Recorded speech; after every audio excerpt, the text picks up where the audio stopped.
Hey, what's up, guys? Welcome back to the Rubik's Cube. So this week, I'm here again with Faye. Hello. There we go. So we're back, and we got another anime for you guys. It's Death Note, and we're gonna do another in-depth analysis, kind of like what we did last week, where we talked about Full Metal Alchemist. And if you missed last week's episode, go check it out because we go pretty deep into it. I don't know if you remember, Faye. Last week we went kind of off on those Death Note theories. Oh yeah, we Full went Metal Alchemist theories. all over it, over the seven sins, what the characters mean, deep philosophical topics, and some very important key points from the Full Metal Alchemist series. And we think that Brotherhood is definitely one of the best animes you can get started with if you're getting into anime. I think Brotherhood is like the best rated anime. Death Note is like the number one as the most popular.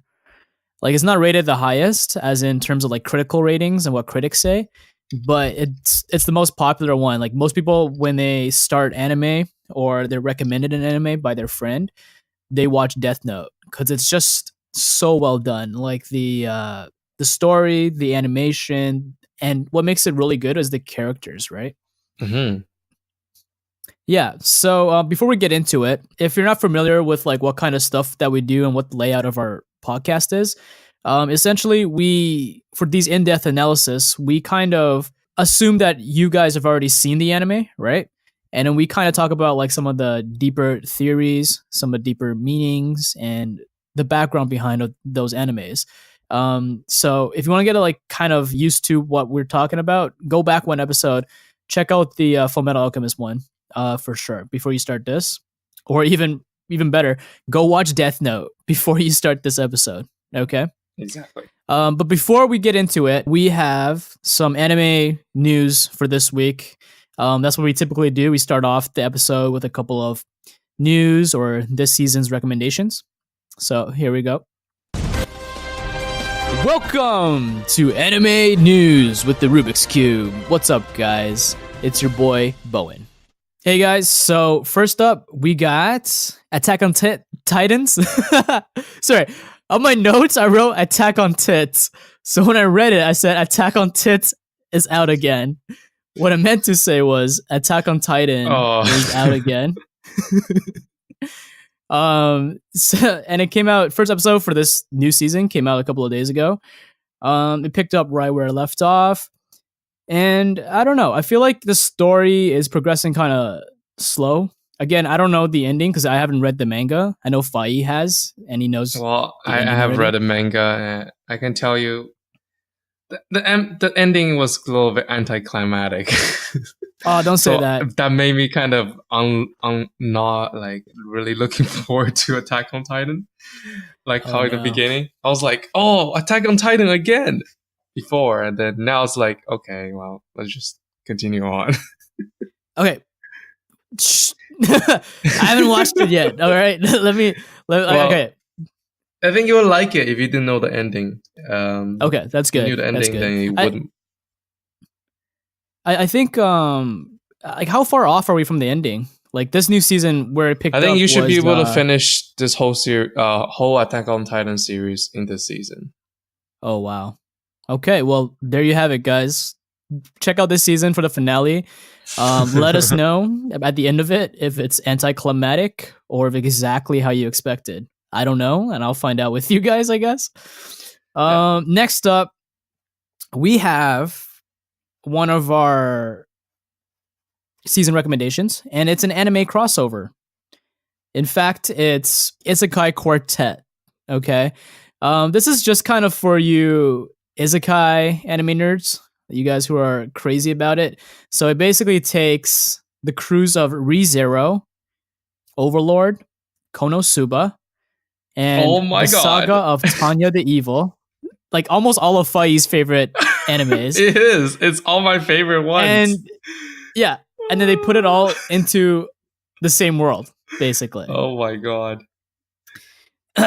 So it's definitely a treat if you like these types of animes or those any of those 4 animes that I've listed up there. You know, It's like the isekai of all isekais, you know. you know, And in the forums and like Reddit, many people call yeah, Ainz, the undead in Overlord. hmm They call him okay. Big Bone Daddy. Why? Why? I don't know. Tell me why. I do not know, but something about this is so funny. Oh my god. Well, he's on the front cover, I think. Yeah. So yeah, bro, you definitely want to go check that one out. I told Fai earlier. I was like, dude, have you seen Isekai Quartet yet? Because I felt like I read like the synopsis and it has like basically all your favorite isekais, right? Yeah. And I was like, dude, have you seen Isekai Quartet? He's like, no. And I was surprised because I was like, I think this is right up your alley because Yeah. it has all your favorite shit. I just in it. caught up on So- Shield Hero like yesterday, so probably we'll start watching this okay. one today, and I think I will enjoy it a Nice. lot. I think the reason that the reason why Ainz is called Big Bone Daddy is probably because all these characters that want to like basically sleep with him in the anime, Mhm. but he's immune to like emotions, so he cannot like have like lust and desires like that, and like all these characters just wants him, but then he's all made of bones, so that's why he's Big Bone Daddy. Oh my Anyways, god. that's what I was thinking. Anyway, sorry, this is a very Dude, I love Reddit and like the random shit that come up this is so for weird. anime. There's so many memes about it. You know, I was actually thinking of having an Instagram account where we just post like for the podcast, where we just post like stupid anime memes. Oh my god, that would be hilarious. I don't know if we're actually That'd be gonna hilarious. go through with that, but I have some really good ones, but I think we might get taken out by like the anime studios. It's worth it, bro. It's worth it. It's fine. Right. It's all worth the risk. Okay, well, that's the only 2 news we have for you this week. Again, this is gonna be like a really quick segment because we want to jump into the meat of it. And well, the meat of this podcast is probably gonna be an title, Death Note. Now, if you haven't seen Death Note, I'll give you a quick synopsis, and go see it before you come back and listen to this podcast again. But it's such a popular anime that I assume you've already seen it. Okay. So basically, what Death Note is, it's about this journal that falls from the sky, and our main character, whose name is Light Yagami, just your average, high school kid who's super smart and he's always bored of everything because he's really smart. He's a bit of a narcissist. And he's really bored one day and he sees like a book fall outside his classroom. So he goes, picks up the book, probably thinking it's like Anne Frank's journal or whatever. And he realizes that the book is called Death Note. And that book was actually dropped from, I guess, the heavens by death gods, or as Japanese people call them, the Shinigamis, right? And apparently what happens is whoever writes in the Death Note can kill any other person on Earth as long as they write their name and know what their face looks like. So Light, after finding this book, realizes, hey, he can pretty much kill anybody that he knows. And that's where the story kind of takes off. And he goes and tries to become the paragon of virtue, and I guess tries to cleanse the world because he has the power to now. He essentially is a death god. So that's the quick overview. If you like what you hear, which I think is pretty cool and very unique, go check it out. And if you're already here because you've already seen it, then stay tuned because we're going to go deep into some of the main philosophies and main meanings behind this awesome anime. Well, to start it off, we're going to do a quick overview of why it's so popular, like what makes this anime so good. And in my opinion, it has one of the best stories. It's so sophisticated and it's intelligent. The way that it writes the characters, the way that it writes like how they duel each other in terms of battle of wits, um, it shows like a level of intelligence that is true, and it's really good writing. Like there's a lot of animes where they try to write like a really smart character, but the character's intelligence is limited. You know what I mean, dude? Like Hmm. sometimes the writer isn't smart enough to write a smart character and it feels lacking. But in Death Note, you feel that these characters are like geniuses. Like it brings out the genius in them, and the way that they handle things, the way that they have such little attention to detail, it feels like a really good battle of intelligence in this show. Yeah, it also goes to show that it doesn't require a shonen story that about combat and battle royale and those things to have a good story. You know, they can Yeah. have good story development and character development and build up based on just events and conversations alone. And I think that was one of the things that really stood out about this one is that you didn't have to be someone that, you know, someone have to really enjoy like fighting or adventure or like magic or anything like that. It's just pure suspense, build up investigations, and there's a little bit of romance. There's like some um, philosophical topics being discussed, and it's really well rounded. It's Hmm. definitely enjoyable to watch. Yeah. So I like how like the plot actually is like you said, instead of focusing on like fighting, instead of focusing on like I'm growing like in an RPG, I'm getting new powers, I'm defeating my enemies. It's actually about like how each character outwits each other. Because like Light, the whole time he's trying not to get figured out by the police that he's like this vigilante who's killing people. At the same time, you got this like borderline genius detective, like the world's greatest detective, trying to find who he is.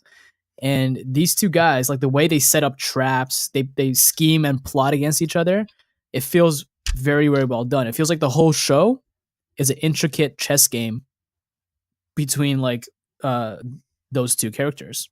That, in my opinion, made the anime so well done. Not to mention, animation's good, and the directing superb. The way they told the story in the anime, it really brought out the manga to life, if not better. Like I watched this anime long time ago, and even when I was picking it up again just to kind of get back into it earlier this week, I was like, wow, this is really well done. I miss anime that was like this, you know? Hmm. Why don't we each of us talk about a scene that we really liked about this anime? How about Okay. the one that I like most is probably the after effect of what Light does with his power. So he does do the vigilante thing and try to cleanse the world of evil and people who does bad, who and people who harm others. Yeah. And then somehow there emerges a cult around that, and people really worship what he's doing. Obviously, the law enforcement and everyone else just find it really troublesome because there's basically a guy playing God, killing everybody, and having no real control, and no law or rules binds this person. And he basically can do what he wants. Except right now he's just killing people under the pretext of, you know, he's cleansing the world of evil Of and justice. injustice. And for me, to see there's people that would really worship that and people who really believes in him, I just thought that was super interesting. And there's also the fact that there's like a really cute girl that kind of like really loves him and like worships him, and then like becomes his like girlfriend sort of thing. I don't Yeah. know, gives like the viewer is like, oh, maybe he's doing something great, maybe he's making a difference. But obviously, It kind of plays to like the fantasy the of fantasy if of, I had the power to change yeah. the world, Hmm. right? How about you? What did you really like about it? Name a scene or Um so. Yeah. I think the one scene that really stood out to me was when he was trying to outsmart L. Hmm. And this was when L set up like a bunch of cameras in his room and he knew about it. Oh So he yeah, sent then his yeah. yeah, he sent his death god to find like all the cameras and then to I guess seem innocent, uh he pretends that he's studying. He opens a bag of chips. And then the whole scene there, like the animation was so extreme. It was like he goes in for his chip. He's like, I'm gonna eat a potato chip, and it fucking like animates it like super like epically, and he bites into the potato chip. And like I think there was like a Just like when meme he about eats this a couple apple. of years ago, and it was taken out of context because the reason why they made it so epic for him eating potato chips is because the whole time he was studying and eating potato chips, he had a mini TV inside a potato chip bag and a piece of a death note. So for about like 2 weeks straight, every night he would like go in, pretend to be studying under like the surveillance of like 60 cameras in his room, and he'd get away with killing people at the same time he's studying and eating potato chips while like 60 cameras are pointing at him. And he's like a high school kid. So that showed that he's got like so much poise, so much confidence, and so much almost like a psychopathic tendency, if you will, you know? And you're like, whoa, this is the guy that has the death note. And the other guy who is trying to find or go against like this vigilante has 60 cameras pointing on him. This is gonna be a good battle, you know? And this was towards like the beginning of the anime. And I think that scene in particular has stood out to me so much. I never really understood.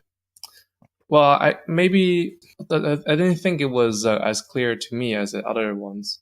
That the whole motive around why Light Yagami was just so fixed upon cleansing the world of evil. I would think that usually it'd be like, oh, because his mother or father or his family was all killed by like criminals, and he's like this, then he's like that. Mm. But There was no Light backstory Yagami has like to no why he real was like reason. that. Like, yeah, you just like, okay, well, I can kill people, so I might as well kill bad people.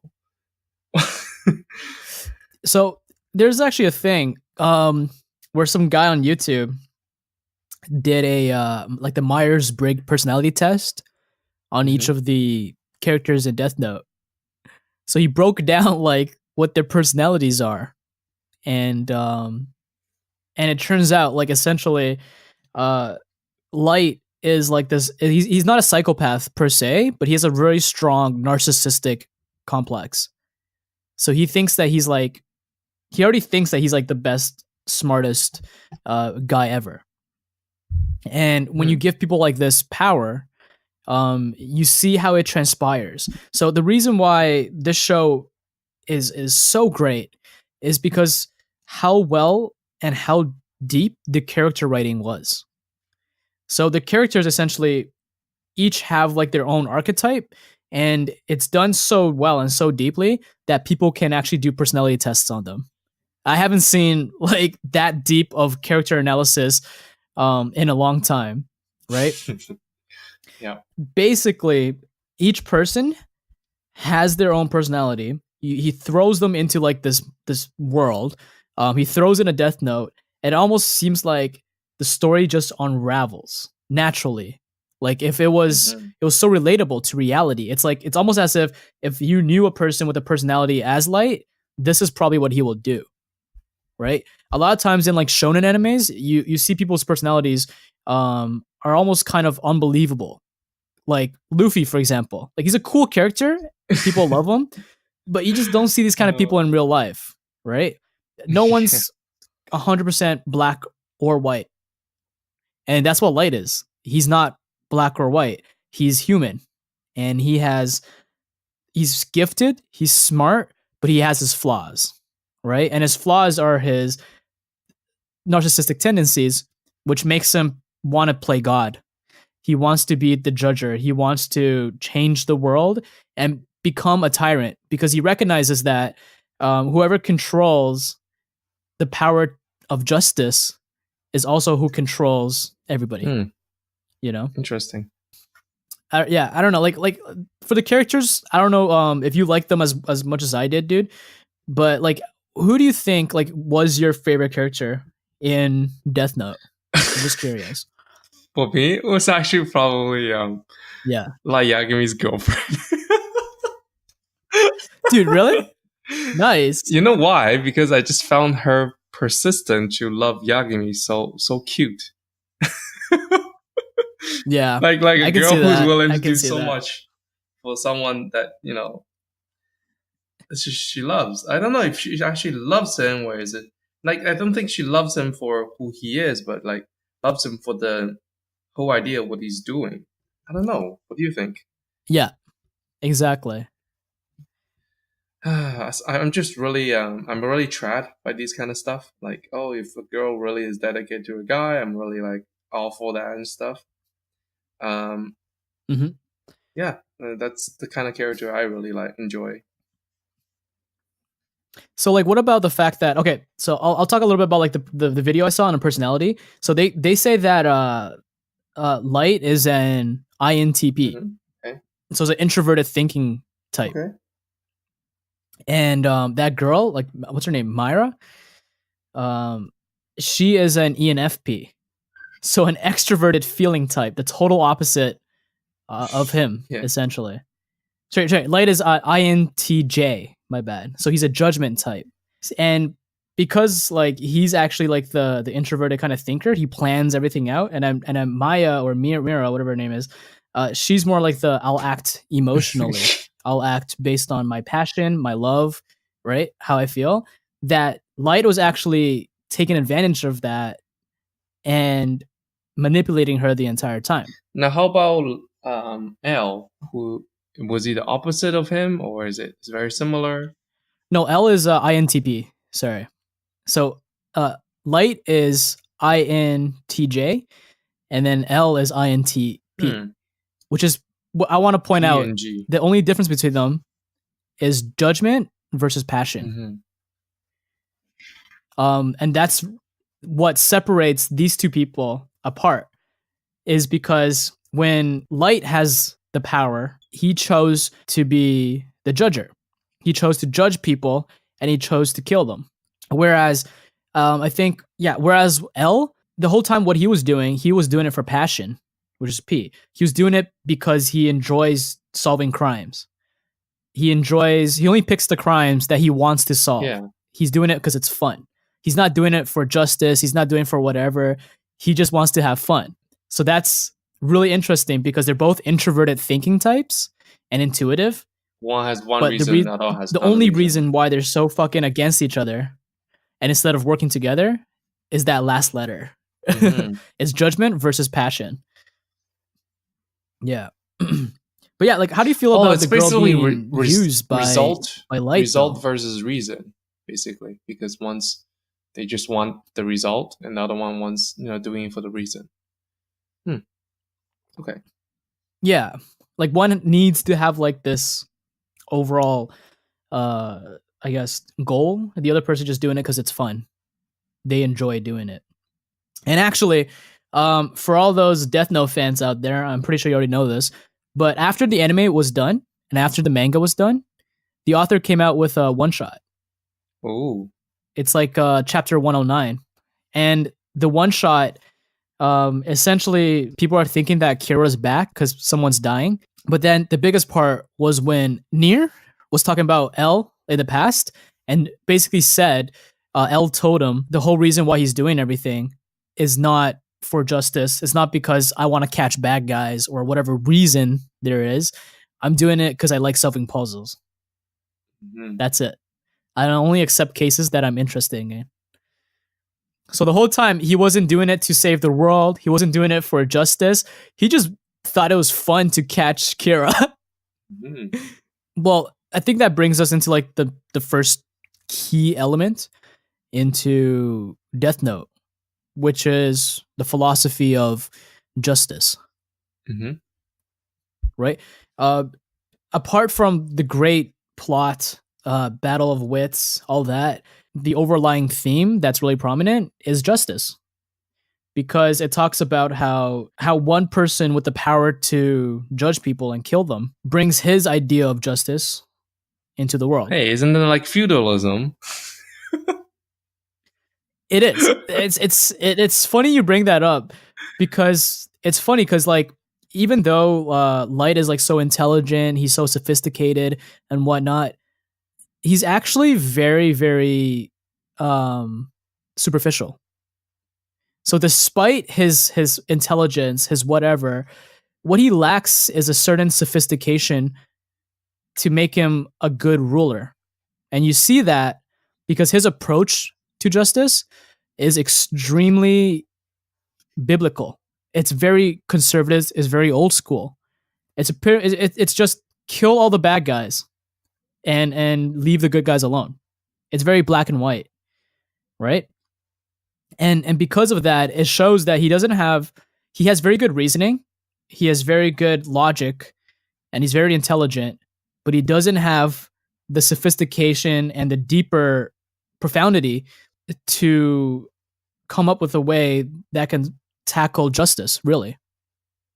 He's just doing it like how a child would do it. If you ask a kid what's justice, he'll tell you kill bad guys, save good guys. And that's exactly what Kira was doing. It was very, very basic sense of justice. Exactly. And I think there's a lot to say about that. Justice, what is justice? Who decides what is justice? Does the majority decides it? Who creates these rules? If the majority believe it's correct, does that mean it's correct? So I guess he just wanted to take it upon himself to be the judge, to be the judge and the juror, basically in this case, and just play God. I think in that sense, it doesn't really help. I don't think it helps anything. I mean, in the anime, it says that there's like less crimes and everything because everyone's scared of Kira and they don't want to commit crimes. But I just think that if that was the case, people just resort to other things, to do other things that will manifest these terrible behaviors. Right.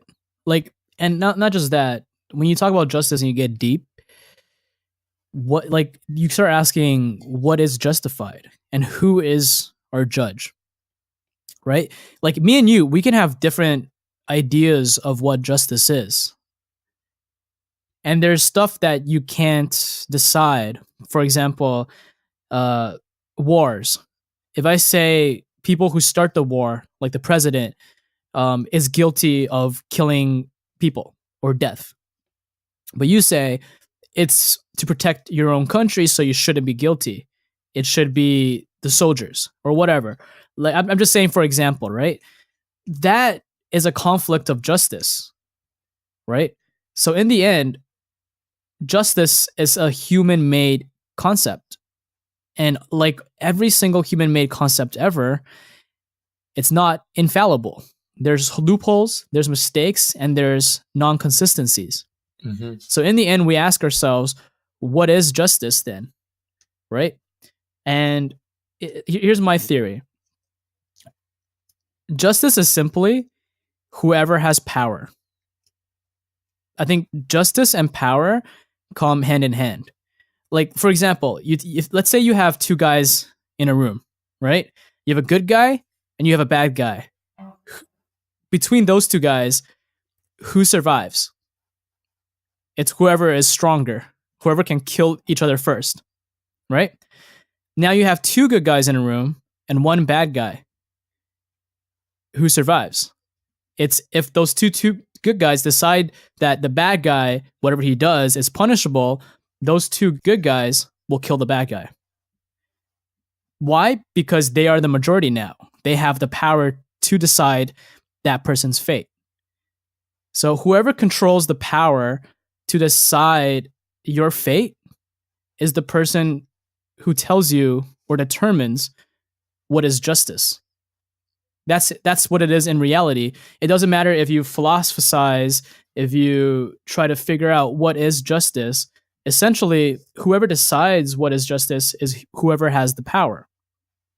Now, um, for us today, I think that's the government, right? The government can kill people or lock people up for the sake of justice. And to keep them in check, a lot of governments are democratic, so we keep them in check. It's almost like a feedback loop, right? Mm-hmm. And then laws kind of protect us. But you see a lot of like dictatorships where the people have no say.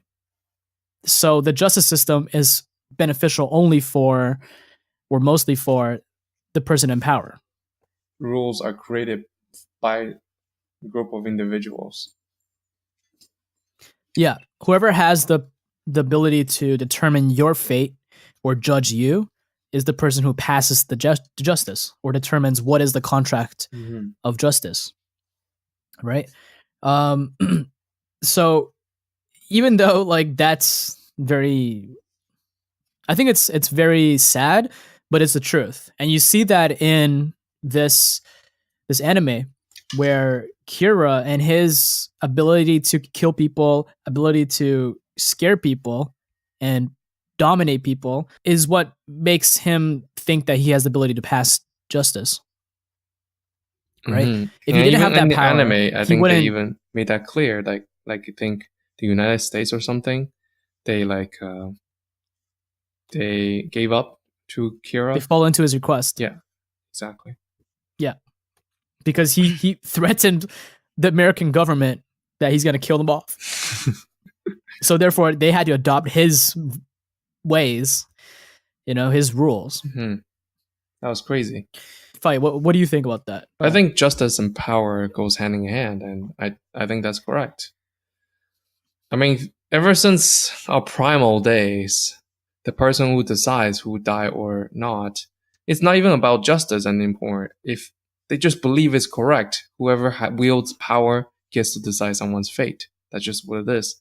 And eventually people decided that name is called justice or fairness. Yeah. It started off as revenge, right? Like eye for an eye, you get what's coming to you. Mm. And then it slowly evolved into a more sophisticated sense of They rule. justify things, right? They justify their actions. Exactly. I do want to say that, like, if you like read philosophy, like Socrates or Plato's stuff, then you probably have like a different understanding of justice, right? I think there are many different types of justice. There's like utilitarian justice. There's plutocratic justice. Whatever justice that you think or you believe in, it's simply another concept thought of by another person. But it only becomes valid if it's used by the person in power. And you see that in Death Note especially. The whole time people are just fighting for power. And what is power? Mm-hmm. It's whoever that's has really interesting the Death because Note. you bring that up. And I almost view it as a clash of justices. People, what they believe to be justice, and they clash based on that. Right. And they say, well, this is not correct. This is how it should be. And they really clash upon those ideas. And I think each of them has very strong motives and strong justices in their mind, and that how things should play out. And that's why they have so much clash, is that their justice is different from each other's. And that's that true. really give the plot so much more meaning. So you could almost say that there is no such thing. Yeah, I would even say that justice. I was even gonna say that if name this whole like video, whole audio clip, it will be like Clash of Justice, Death Note. Because it is. Even if you read like the Republic or whatever, it's a bunch of philosophers, ideologists, and they clash on what their sense of justice is. Right?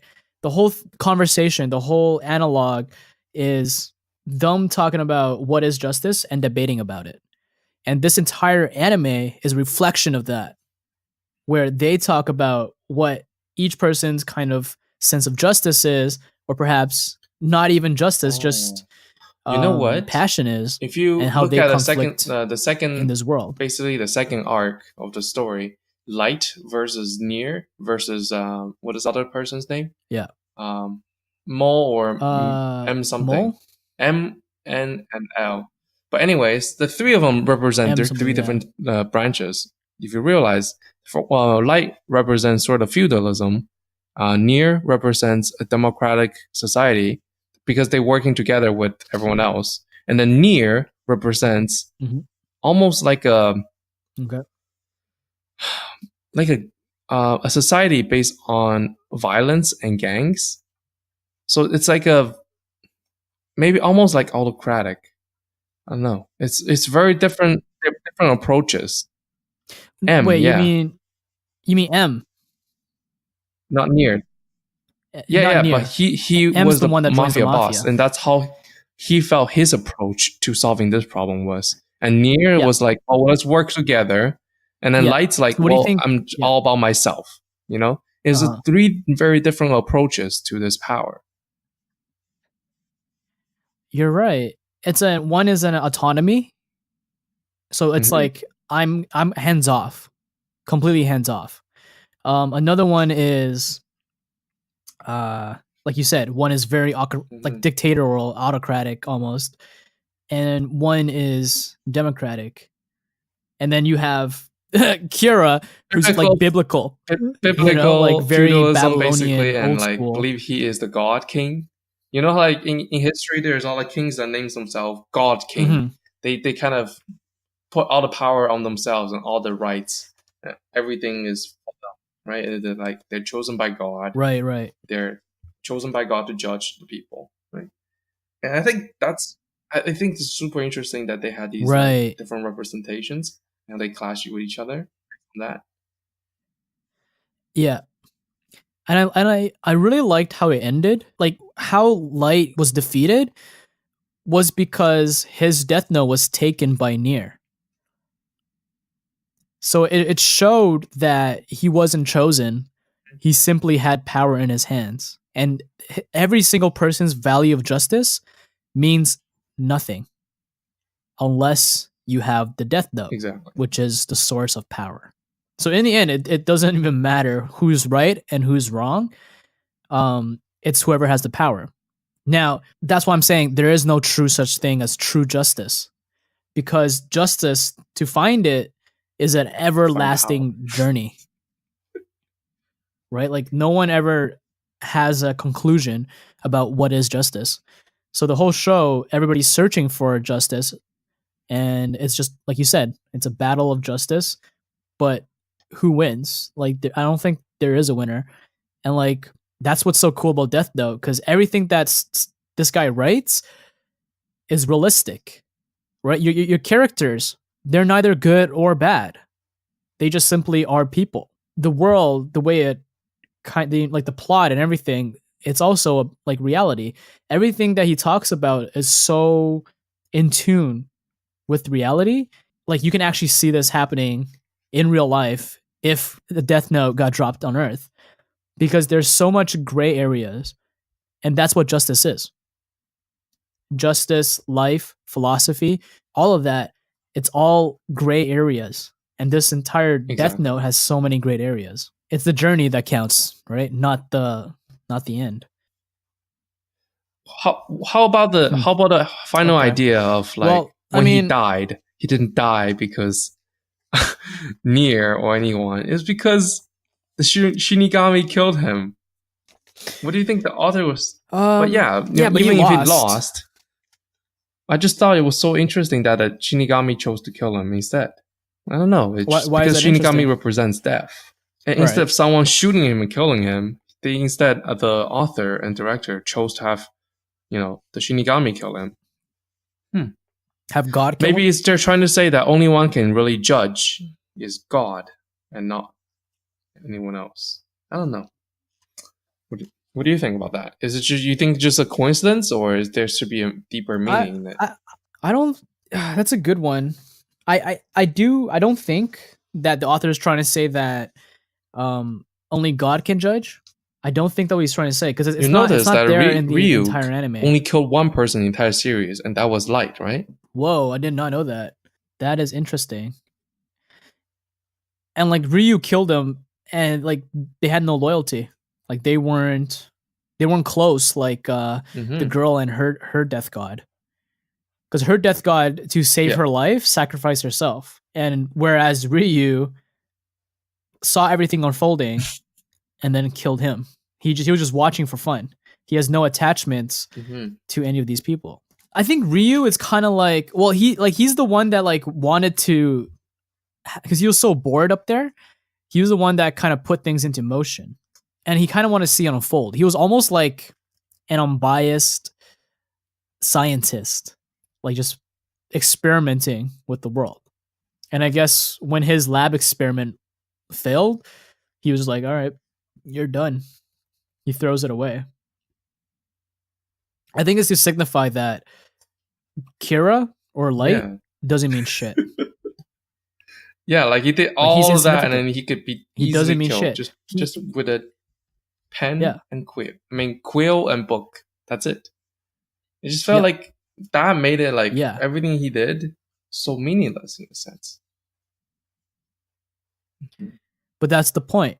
His whole thing, it was meaningless. Do you think that if Kira didn't do what he was doing, Ryuk would have just killed him right away?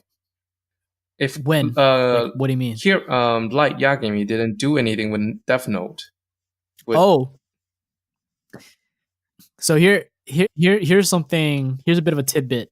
So in the one-off that the author released after the anime and the manga has ended, apparently someone was trying to be Kira, but then what happened was after he killed the first person, he just like stood there for like 3 days or some shit, and then he wrote his own name into the book. Oh yeah, I saw that one. Yes, because he felt too guilty. And then Ryu was like, "Oh yeah, I remember. I remember Kira.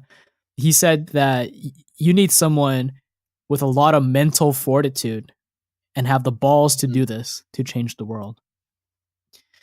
So in the end, they both die the same way. Light dies with his name in the book, and the other guy also dies with the name in the book. And they were both Kira for a little bit.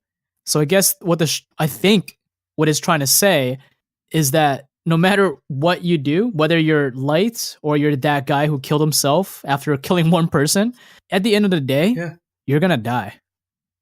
Oh, you can't escape death. And at the end of the day, no matter what you try to do to change the world or try to be Kira, try to be this big justice person, you're gonna die in the end. Fact, and you're insignificant. I believe if a person was killed by the death god, their soul cannot be saved or something like that. Then you really tell, or like in the beginning, that like if he dies as like a death note holder, and the Shinigami kills him, there's something that happens to his soul. Like something happens. I don't remember exactly. Do you remember? So there's a theory that Light is reincarnated as a death god. Well, does that mean that L is also reincarnated as a death god, because they went through the same situation? Yeah, so that's where it gets kind of iffy, because the theory is very, very loose. Like they saw like some guy who looks like L looks like Light in an OVA episode, but it turns out that like it was debunked and everything. There's like arguments against it. So I don't know, but yeah, like once you become like a Death Note writer, I think you lose your soul basically.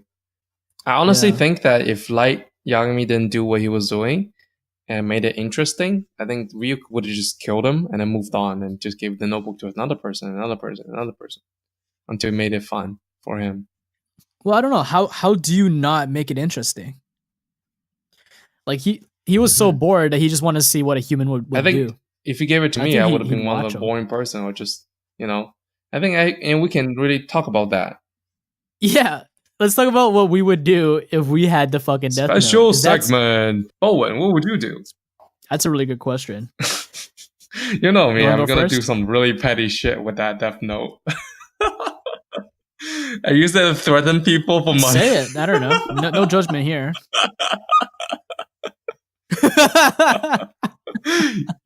I will need a check for $1 million. Send it to this address. Oh man. You could do that, yeah. I think I But will then use what it would to you do gain after that? power and gain wealth. But in a way, isn't like be able to judge other people's death one of the greatest power you can have? Because that's the power of the state, power of the kings, power Right? of God. And somehow Yeah, I'm using it to do some very petty things like getting money, exactly. which is a human creation. Well, well, how about this? How about this? I think you're only. I think anybody would do that when they first have the death note. But then let's say after you had it for about like 6 months, okay, you got your money, you got your power, everything. You pretty much turn into a Shinigami. Well, I think You I will become go and bored. travel the world and go out to places. Yeah. So, but I'm saying like after you've done all that, after you've done your most basic desires, Yeah, the basic and you're needs, right? bored, Basic needs of a person, and you go to the everything you wanted, emotional. you have. Yeah. Yeah. Everything that you've ever wanted, you have And I think already. that's What interesting would you do with because the you death have, note? your pyramid of needs and your physical stuff like that is all where as bottom. And once you go up, it becomes like emotional, Yeah. spiritual, and then Yeah. we're almost become like, and that's, I think, why a lot of rich people gets really bored is because they have so many things they already done. They feel like very bored with their life. They don't have anything. So they start doing Yeah. drugs and too, like a lot of songwriters, rappers result in drugs. Yeah. So now that so what would you do then with the death note after you're rich? So like if I really believe in trying to help other people and um, fairness, a good world. I want a world that's kind. So I guess I'll use my death note for that purpose, and then maybe I will create some sort of organization that put orphans together and raise children. So you're like a Robin Hood. You use it to take money from the And bad also guys use and then raise give it to like the good orphans guys. and try to help them, and then from it to develop some sort of plan to be able to, when I die, to pass on the death note to people who will be able to delete the evil people of this world when it needs to be, and not True. often used, but use it sometimes. That's where I would go Okay. with it. After satisfy all my needs, all my wants, and I think that's just what I would do. Yeah. That's a good one. Never heard of that one before. You're pretty much Because Robin I feel Hood. like I don't feel like creating chaos in this world. I just want to create harmony and unity. That's pretty How good about answer. you? I'll take it. What would you want to do with it? So immediately off the bat, I'd fucking celebrate. I'd be like, oh my god, everybody I wanted to kill, I can kill them right now.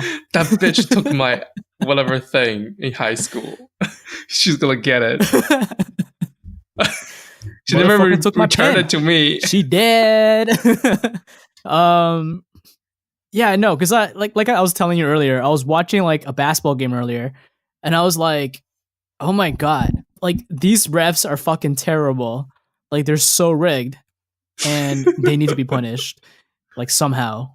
And then I was like, if I had a death note, I'd fucking kill them right now. Like, I'm a hardcore sports fan. Don't judge me, guys. Whatever. No, like honestly, I think if I first had the death note, I would punish people that I thought were honestly pissing me off or unjust or whatever. I wouldn't be like L, or sorry, I wouldn't be like Light, where it's like I'm gonna create a utopia and like whatever.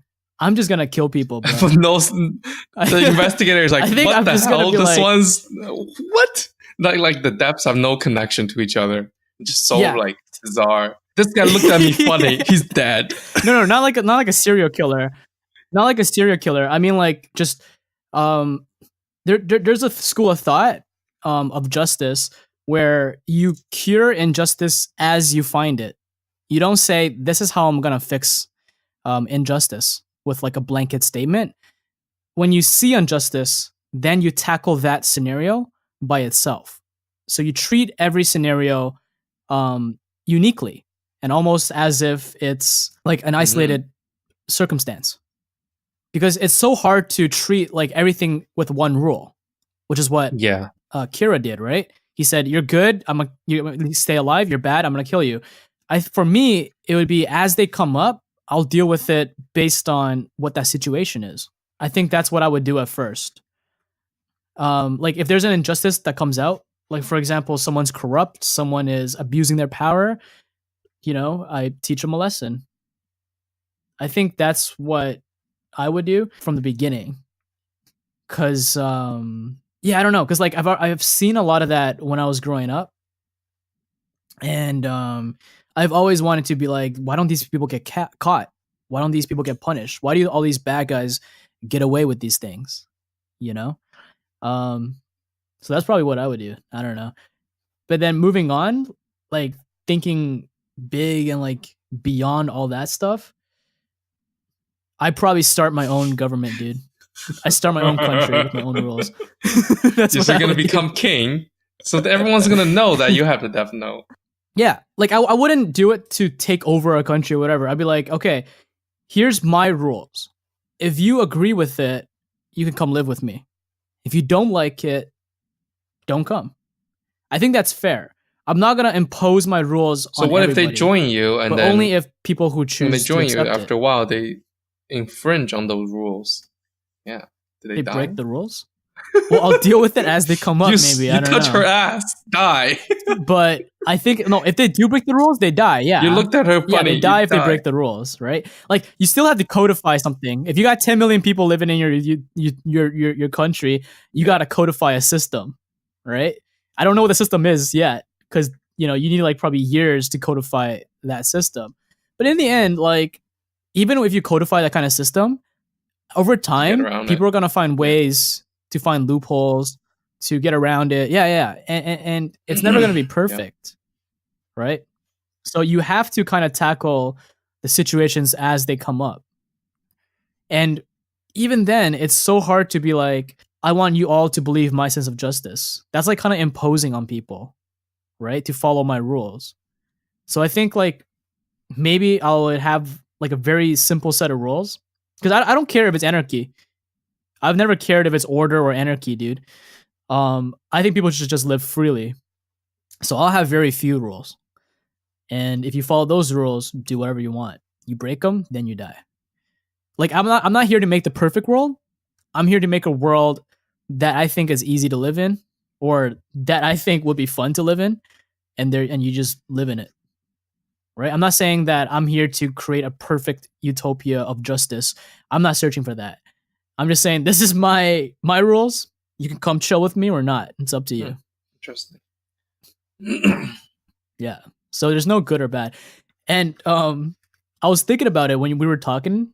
I think that based on your personality is what you choose to do with the Death Note. And it's kind of accurate almost.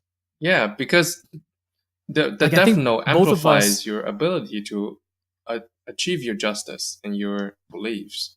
So it really amplifies whatever you have. And your justice is different based on your personality or what you believe in. That's interesting. I mean, you said that you're gonna be like Robin Hood. I said I'm gonna fucking make Disneyland. Like that's two totally different. Sure, if we ask someone else, goals, they probably come up with different answers too. So if anyone like they probably come up with different ideas what they believe it would be a really great way to use this power. Do you think there'll be a person who, with the Death Note, won't do anything with it, or instead of not saying like won't do anything, won't use it for something big? They just, I think if they're like they just use fulfilled all the way to the top of their pyramid of needs, and then they won't use it for anything. What about like an enlightened person, like a monk? Yeah. So they're spiritually fulfilled and everything. Yeah. The top of the pyramid's good. That's a really good point. Because your people is driven by needs, and if needs drive your actions. If you need something, you're gonna do something about it. If everybody is fulfilled with their needs, then they no need for these drive for power or action. So in a sense, that even if someone is fully fulfilled and fully satisfying their needs, they get a death note, they're like, well, it's just gonna be troublesome to kill somebody. Yeah, because they're like, I can't And there's judge no need for them who dies because and who they don't doesn't. need to do anything. They're happy where they are. So I think at the end of the day, Death Note, like the entire anime and the manga, is really well done because not in its philosophy as much as we did like last time in Full Metal Alchemist, where it was like really, really deep, but actually in its characters and its portrayal of reality, um, and how deep it goes and how sophisticated it goes in telling that story.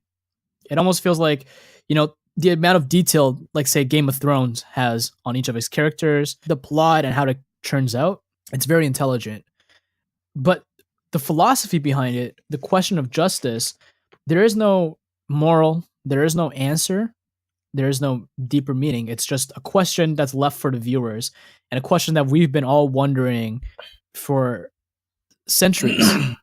There's many different kinds of justice, and there's many persistence of justice, and it's all around us. And only through power it's really manifested in our reality, and that it's all around us. We just have to look. And when someone has the power to manifest it, it really shows. And go ask yourself, if you had a death note, what would you do? I think it's a really cool question. So, I mean, yeah, go check out the anime. I hope our conversation has sparked some enlightenment into Death Note, maybe taught you a few more things that you didn't know. Again, like in these reviews, we go kind of deep and we kind of want to talk about the philosophical side and some of the thematic stuff in these really great animes. So if you like what you hear, tune in next week and we'll have another anime for you. Catch you next week.